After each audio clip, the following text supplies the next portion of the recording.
Welcome back to our channel. My name is Alexa, your netball bestie, and together with Jenna, this is Your Netball Besties. We've just finished round 4 of the Suncorp Super Netball. There has been one or two unexpected upsets. I, for one, definitely owe one of the teams an apology, but we'll get into that. So Jenna and I attended the Lightning Fever game on Saturday, and I think it's fair to say there's probably going to be one or two calls that we probably disagree on for this one. If this is your first time listening to Your Netball Besties, you might not know that Jenna and I are Fever fans, but I am also a Lightning fan because my favourite players are Lightning players. There's a little bit of tension there, but we do our best. But it's like you said to me on Saturday is, for me, it's kind of like a win-win, whichever way it goes. Jenna, can you please break down the games and the scores for us for round 4? On Saturday, we had the Giants take the win over the Thunderbirds, 64-63. Then we had Fever versus Lightning, 68-66. Look at the glee in your face. I don't know what you're talking about. On Sunday, we had the Vixens 67 to Mavs 59, and then we had Swift 71 to Firebirds 63.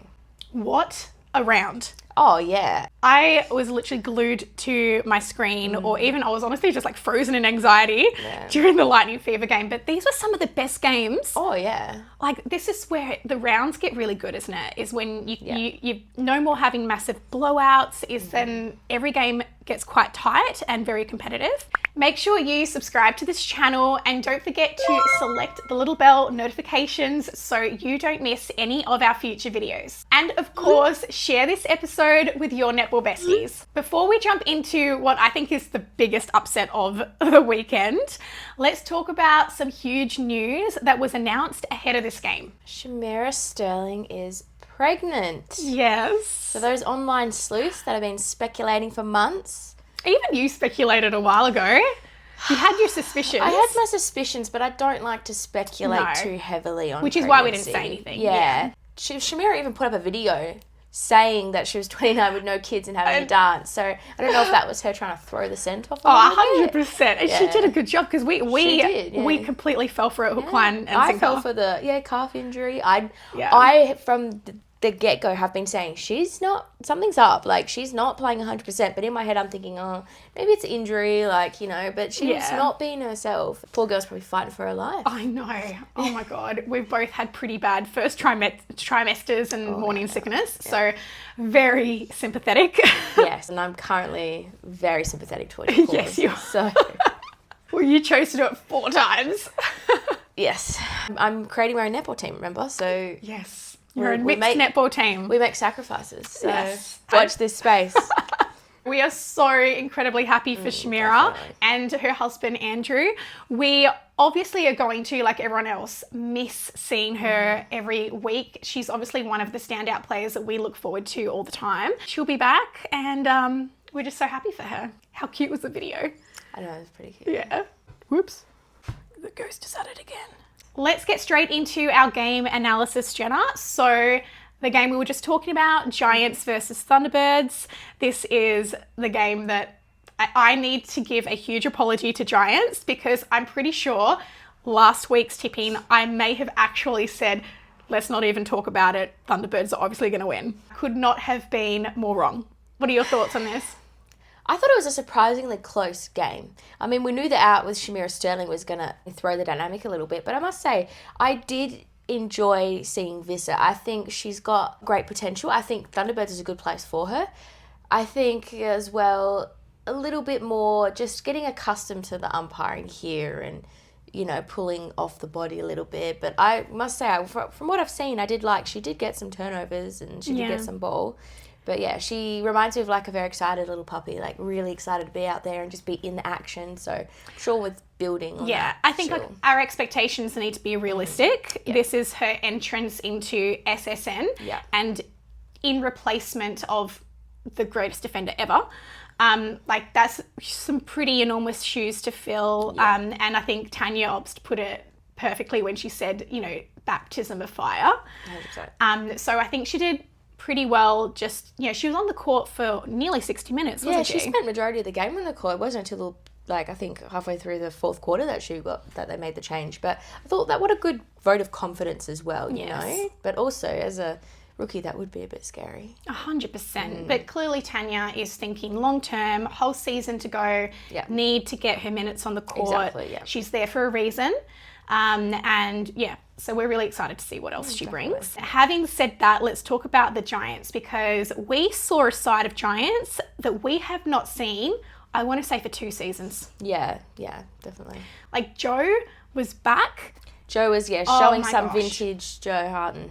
It was beautiful to watch, honestly. And she brought the best out of Dwyer. Dwyer really stood up this week.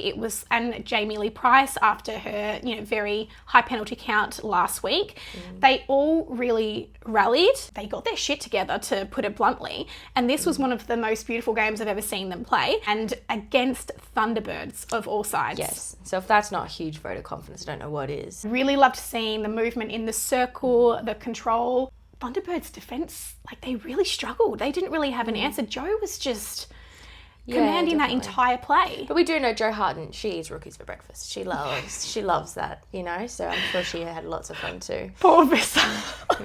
It's that was a real welcome to SSN, wasn't it? And you know what, that's probably the best way you can do it though. Yeah, definitely one of the highlights of the weekend for me. I thought it was funny, one of the comments in commentary is something that I've said before as well, and that was that defenders can't pass, because how many times we see these beautiful intercepts by the defenders and no one drives forward, and fumbled balls happen, bad passes happen. So yeah, I'm glad they said it, because I feel like it's kind of like the quiet bit that no one says out loud. It's like you get the intercept and you're like, what do I do with it? Yes, that happens all the time. And yet we see attackers able to switch to a defensive switch quite often. Yeah. But I feel like maybe there's not enough emphasis on how much defenders need to be able to get the ball up as well. But yeah, really love that game. So I must say, Erin O'Brien as well, she just keeps getting better as the week's going on. I think she's really taken that GK bit and said, it's mine now. So I think she really got the best of Romelda Aiken as well. You could see some visible frustration throughout the game too. Yes. Romelda was moving a lot more than what she needed to. I'm not sure what was happening there, because we normally see her quite a holding position right under the post, which seems to work so well for them. I was expecting a little bit of a GA change. I was expecting for Georgie to switch out into that GA position and create a little bit more of a change. But that really stayed, even though we saw that Georgie was under a lot of pressure in that WA position. Sligo was doing such an incredible job on Georgie Horges, and I was surprised. I was expecting that little bit of a change. There were moments as well where Giants would get quite a big lead and then it would sort of bring back, and it was sort of ebbed and flowed. But yeah, T-Birds, you could tell there was a bit of visible disconnect throughout the court, and it's like similar thing where you take out one player and it can just throw off the whole dynamic of the team. Which is wild, isn't it? Because obviously taking out the GK is down literally the other end. So you wouldn't necessarily expect it to have such a serious effect on the team down the other end, especially a team like Thunderbirds. Yeah. I'm curious to see how they bounce back now. That's 2 losses back to back, which would be unheard of for them. So see what Tanya Obbs has up her sleeve. Very interesting. All right, let's move on to our game of the round. So Lightning versus Fever. This was a nail biter. Oh, this was an emotional roller coaster nail biter. Felt like it was just goal for goal throughout. It was one of the best games. I have to say, it was such a hotly contested game, but this is what we want to see. I don't want to see blowouts. I want to see now, round 4, goal for goal difference. Yes. I mean, obviously Fever took the win in this game, but it was fairly tight the entire time. It could have been anyone's game. It could have been anyone's game. If anything, if we hadn't had a couple of, last minute panicked errors, it could have been Lightning's win. Either way, they've redeemed themselves, I believe, because last time Lightning played Fever at RAC Arena, it was the harshest blow to their confidence. Maybe it's just my PTSD from that game. Probably. Lightning definitely have a lot to prove every time they play here because of how previous games have gone, and because essentially they are the same lineup. They did a really good job. Again, there were coaching choices that I think were interesting, especially in regards to, I guess, how many minutes Steph was on the court for. We saw the game, I think we stayed within a 1 to 3 goal range almost the entire time. It was very tight. Yeah, it was quite tight. I really, really liked Bruce's game. This was the best we've seen from her in a long time. I think so too. And it's funny how you just Irvin had an absolute blinder last week. So of course you can see why she got the start, thinking, another tall holding shooter. But then that's also, I feel like, credit to Janelle Fowler. There's no one stronger on that take than her. And I think the injection of Courtney was definitely needed, and it definitely had the impact that it Oh, 100%. We just saw Courtney back at her best. This was her bread and butter. She felt comfortable. She knew how to play against Janelle. And I think it just comes down to, I guess, the art of coaching is that it's not down to just who is the strongest player, in the last game or even in training. It's about the perfect jigsaw puzzle to fit against that opponent. Yeah, you got to really play a player against player. Yes. I think Belinda did a great job in keeping Bruce against Fallon and Mudd. That obviously put a lot of doubt in the feeders, and she got some beautiful intercepts there. Yeah, as soon as Courtney came on, you could see that they were a lot more hesitant to put that ball in as opposed to when Irvin was on. I think the only thing Bruce needs to remember is when she's using a certain level of, body force or intensity against Fallon and Mudd, she can't use that same level against Shanice. Poor Shanice was knocked down a couple of times by Bruce. And I feel like she probably needed to adjust her intensity based on the opponent there. Yeah, Taylor's all the time though. But I actually, speaking of Shanice, I thought she had one of her best games. I thought she did so well. She was out there offering and re-offering, and I was personally quite surprised to see her be benched. Well, she does have her fair share of critics. And she, sometimes can be inconsistent, but I agree with you. Since Fallon and Mudd's been back on the court, we've seen the best of Shanice. Definitely. But yeah, I definitely think though the benching thing, because as soon as she was benched for Olivia Wilkinson, it was like the attack just stopped and no one was coming forward. And I feel like that's where you can really recognise Shanice does so much work off the ball.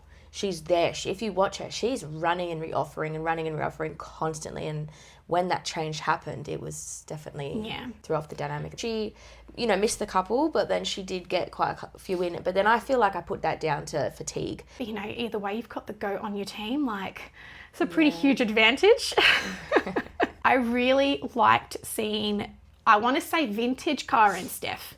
I thought they did so well. I actually think all of our diamonds stood up in all the teams this week. It really felt like they had taken on the criticism and they all stepped up and showed us what they needed 100%. I wouldn't even be surprised if Stacey called them and said, hey girls, your position is not, there are new players nipping at your heels who are outperforming you. You need to step it up.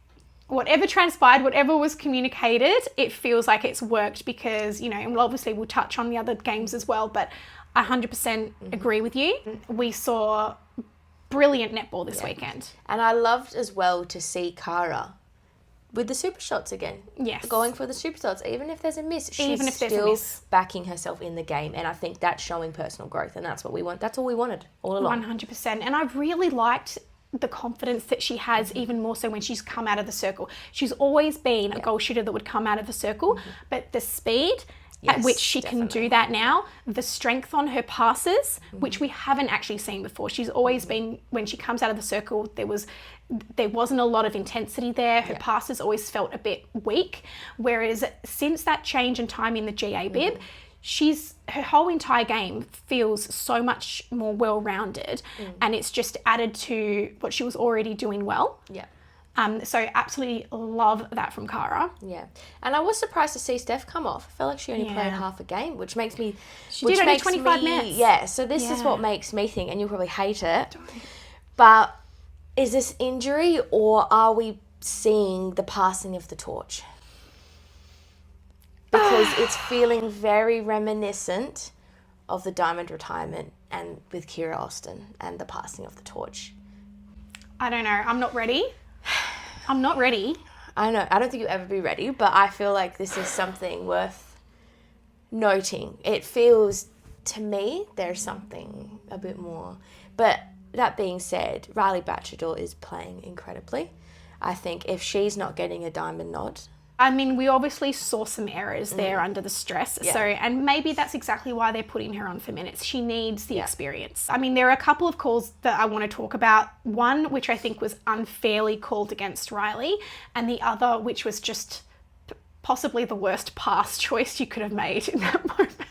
The first I want to talk about was watching, they really highlighted it in pivot after. Riley got the penalty under the post, and then the umpire asked her to go and stand with the GD, which was Sunday. So the confusion was that Sunday had essentially stepped back almost like a foot further than where the penalty took place. And so that's where the confusion was, that she was looking at the umpire, what do you mean? I'm going to disagree, because we see it every single game. We see the shooters trying to hedge closer, and even when they step out of play and step to set the penalty, they always step in. And technically they should be getting pulled back for that, and they don't. But we see the same thing with the defenders. They try to step back. Regardless, where the umpire says the penalty needs to be set, the penalty needs to be set. The umpire said penalty set here. She flat out ignored her. The umpire was looking directly at her and said, no, set it. She continued to take the shot. So of course, if I was the umpire thinking, I've just told you twice and I've showed you where the defender's waiting for you to stand there, you've still not acknowledged me and you've gone ahead and take a shot. No, not set.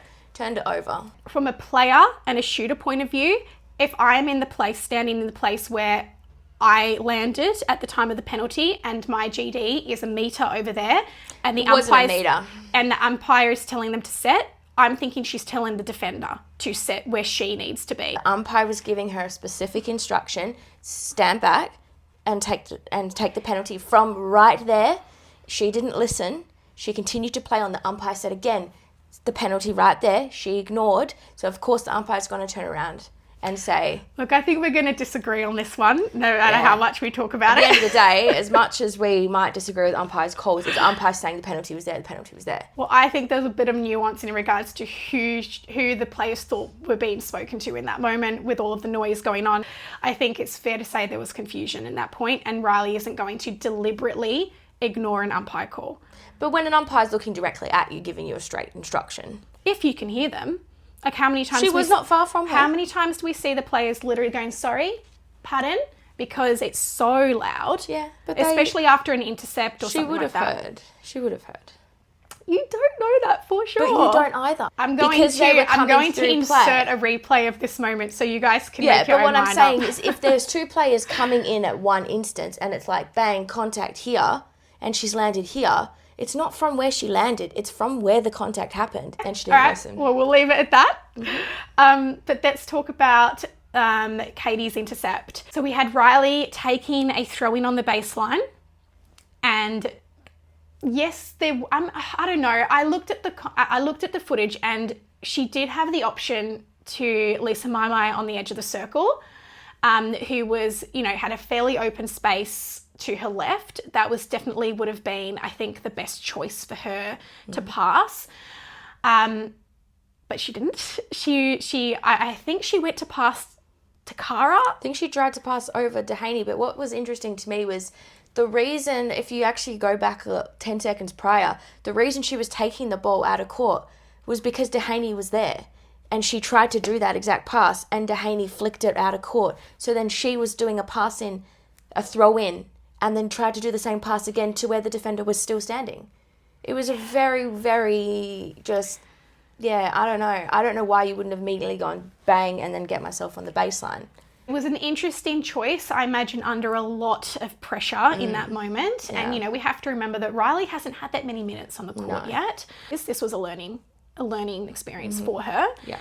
And, she won't make that choice again. No. So now she knows for next time. But also credit to Dehaney for her positioning, and that was a great intercept, and that was the game-winning intercept. 100%. That's what got them across the line in the end, and it's those clutch moments. That's all it takes, isn't it? It's just, it takes one team to make one error in those stressful moments, and it's the whole game. Yeah, exactly. When we talk about the ladder, we'll see just how tight. It's extremely tight at the moment. Like, the positions are almost non-existent. It's that tight. Obviously, we really saw the absolute loss of Steph in that last quarter. I was surprised when Riley started the quarter. She comes on and gets her minutes, and maybe Steph needs a rest, but I was surprised that we saw Riley play the entirety of quarter four. I have one grievance as well. Tangled nets. Oh, nothing frustrates me more than a tangled net. Do you reckon, like, if it bounced out? This is my thing. Yeah, like, does that not count? Right, because was it Olivia Wilkinson got for one, and it was tangled, but it was quite tight, and it literally went bounce right out. Did it? I didn't notice that.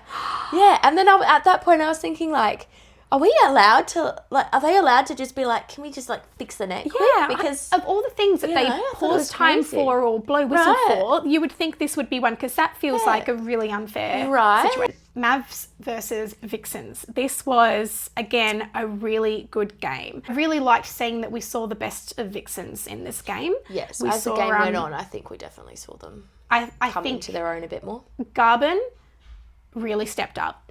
We have not seen the best of Garben all season so far. We've questioned as to perhaps why, because we know she's so incredible and so capable.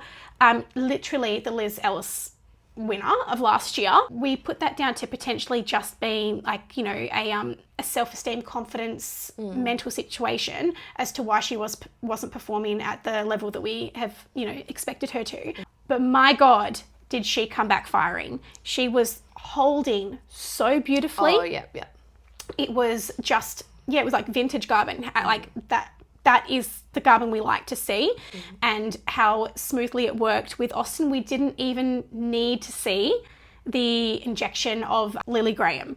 We didn't even need her for this game because the girls were doing such a solid job. As much as we love seeing Lily Graham out there, we also love to see our diamonds shooting combo playing beautifully. And this is where it goes back to, I feel like all the diamonds really stepped up this week. Like they all, so maybe, you know what, maybe Stacey had them all on a call being like, hey guys, guess what?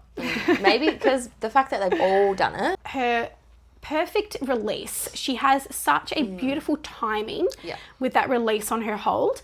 And to see her go back to that, her bread and butter, as opposed to trying to, I guess, come out too much or do anything too fancy, or even to stress too much about positioning herself in, you know, the super shot circle. She just kind of went back to what we know works so well for her and allows her to take complete control of the circle, and it worked beautifully. We saw the Mavs defenders leaving her alone so much. I was just, so what are you guys doing? How have you not reassessed what you're doing? Yes, I had the exact same thought. I was watching them thinking, why are we leaving the circle? They were chasing intercepts outside of the circle. And leaving her wide open. You don't leave Garben undefended in the circle. No, it seemed very, very interesting. And at that point, I was calling. I was like, surely we'll see a defensive change. But then it's also a reminder, I feel like, they've got Greenwald.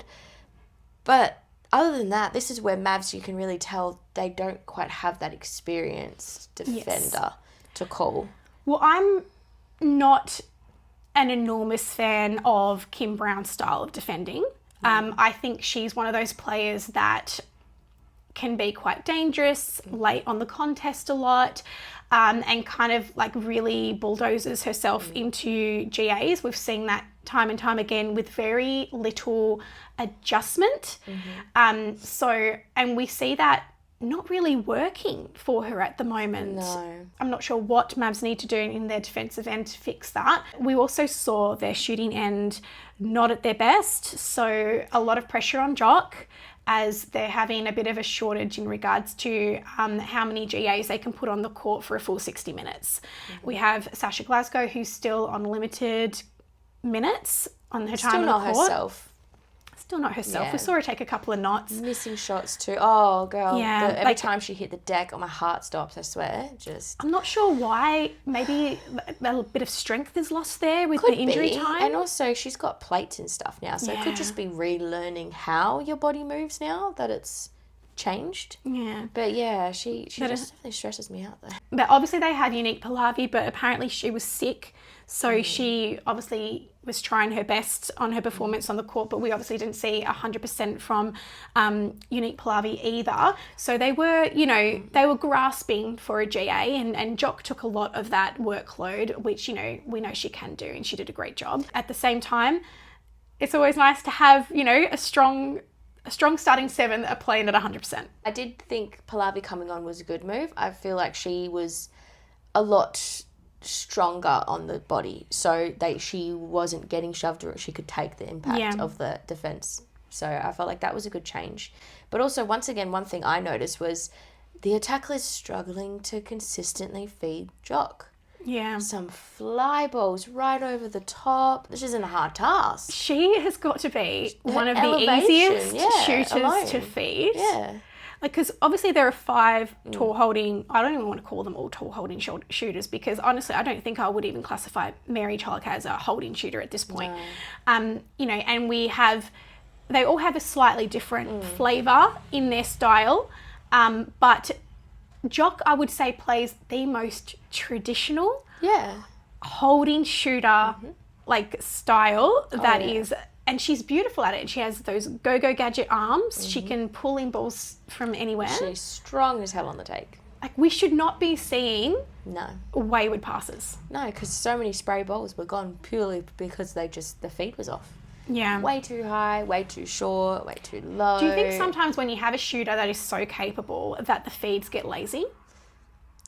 Possibly. Could do.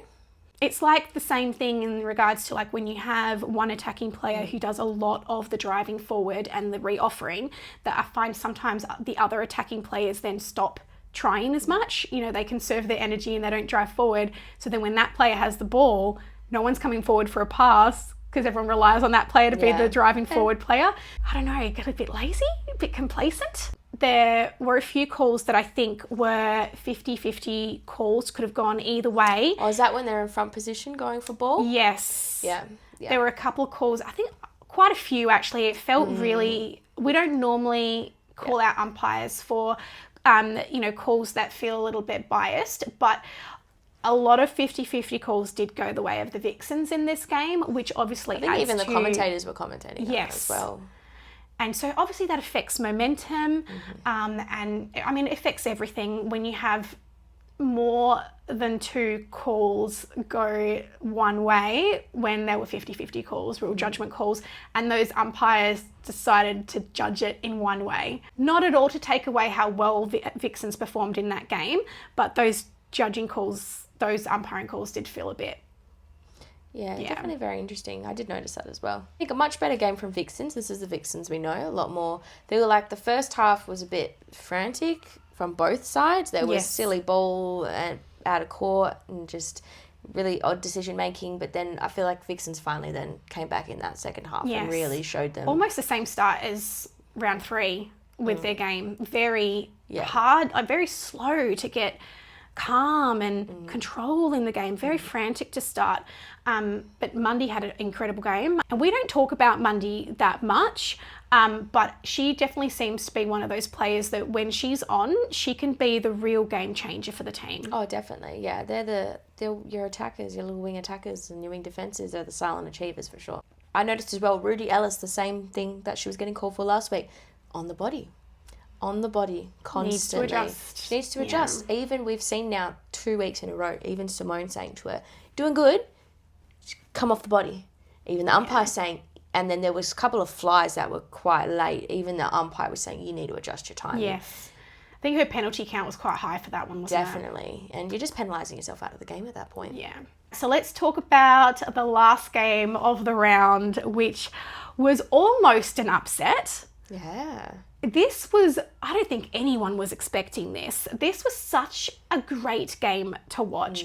We saw the first quarter, Firebirds won that quarter, and then by halftime, we saw them literally even with Swifts, who have so far been the team to beat. They are top of the ladder. They are undefeated.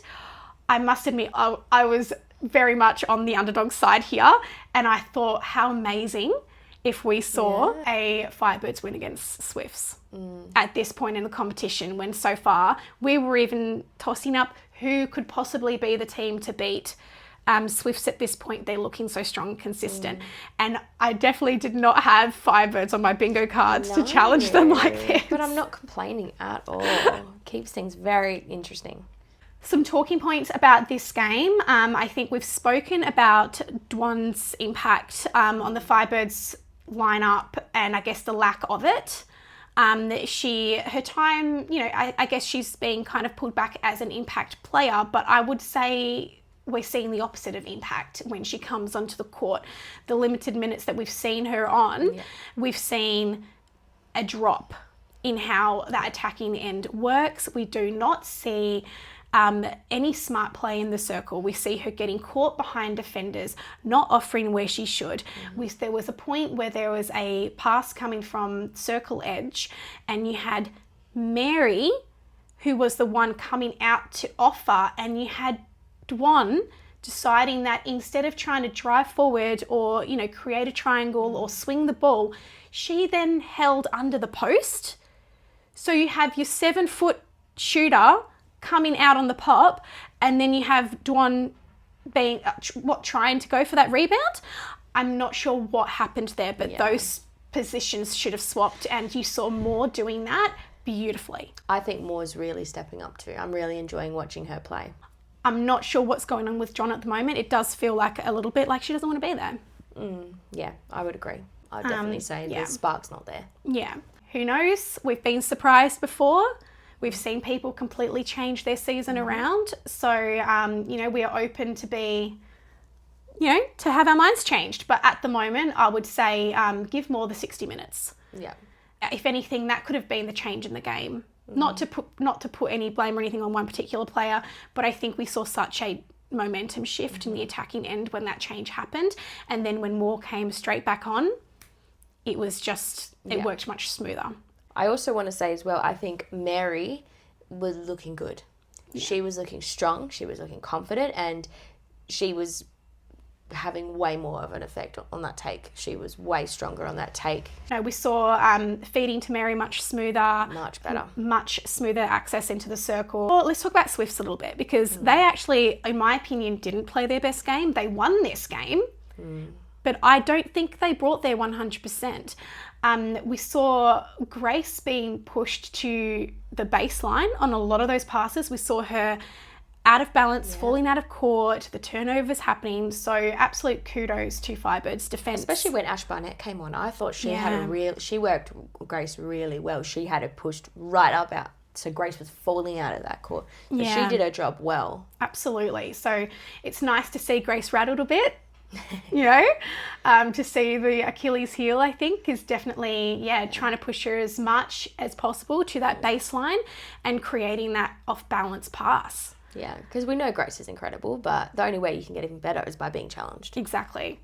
She did actually do this incredible, catch and spin, where she was passed the ball from quite far out of the circle, and she was alone. She was home alone, and she was receiving the ball facing the game, and she spun in the air. So she didn't land on a split to then twist around. She literally spun in the air and landed perfectly facing the hoop. It was just beautiful. The Swifts really surged ahead with the super shots. So we saw Helen Houseby.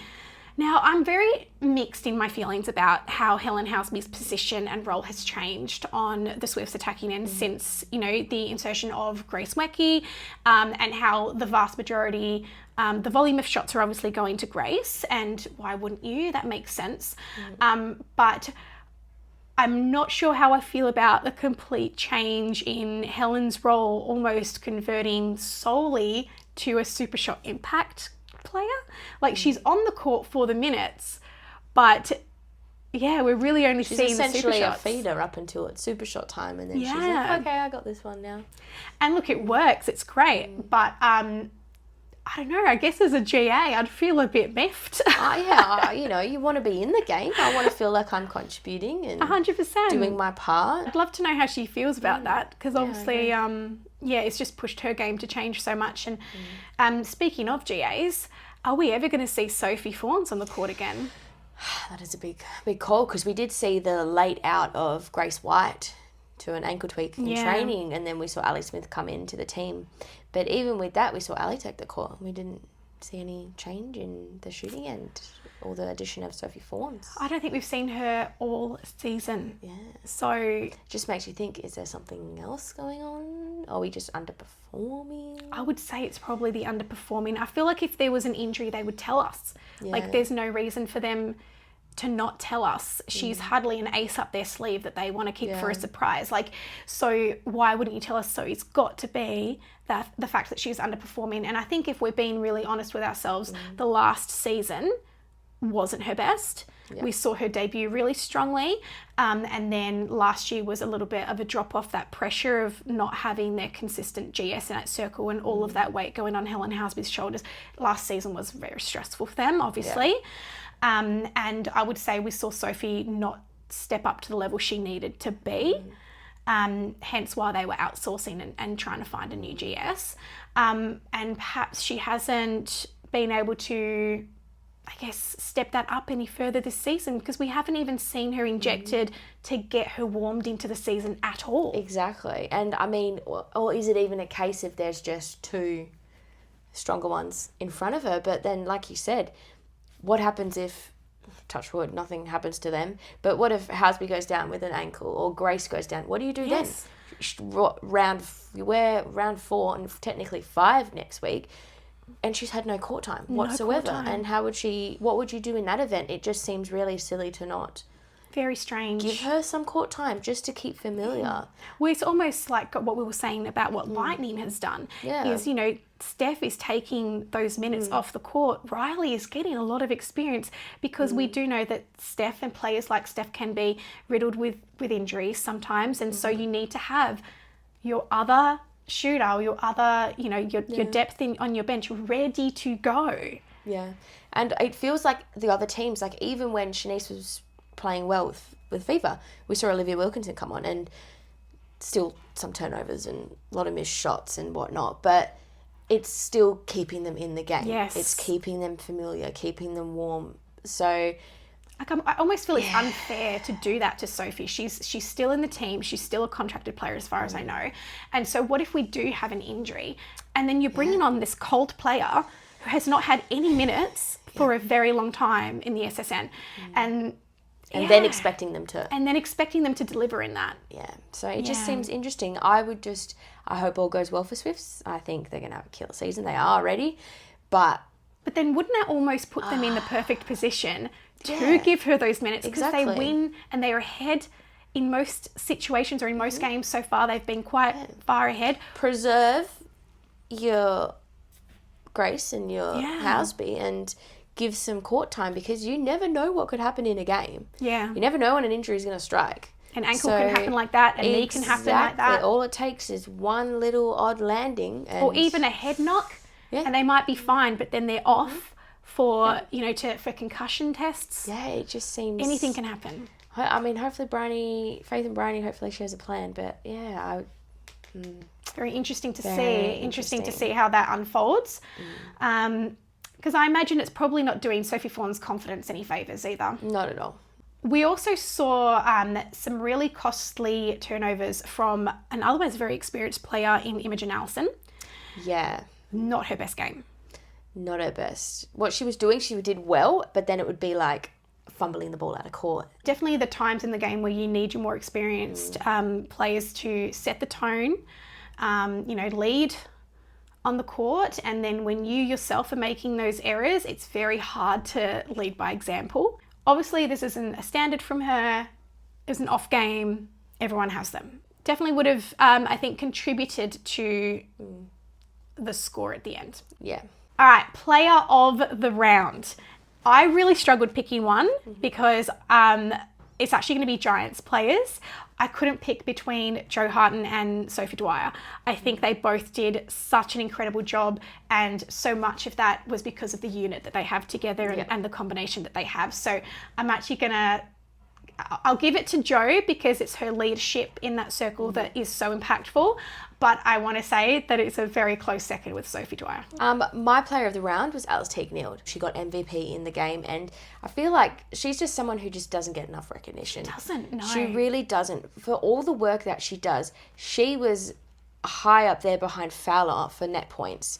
She was having an absolute blinder, being ever reliable, being where she needed to be, getting that ball where it needed to go. And she's like the epitome of the silent achiever, isn't she? 100%. And and even last year we saw her leading a lot of those stats. She was definitely my player of the round. All right, what is the ladder looking like for round 4? So now this is where we're starting to get a little bit meatier. Having said that, it's a bit tricky. Jenna, can you talk us through the positions on the ladder at the moment? Yep, so in first place, we have Swifts. Currently still continuing their undefeated streak and looking strong. This is where it's hard because we're all tied up with points, but it's coming down to the most minor percentages that are separating these teams. So we have T-Birds, then Lightning, Firebirds, Vixens, and then Fever. And then towards the end of the ladder, we have Mavs, followed by Giants. So essentially they're equal third, and then T-Birds, Lightning, Firebirds, Vixens, and Fever are equal second. Very tightly contested. And we love, this is the best. This is the best. Yeah.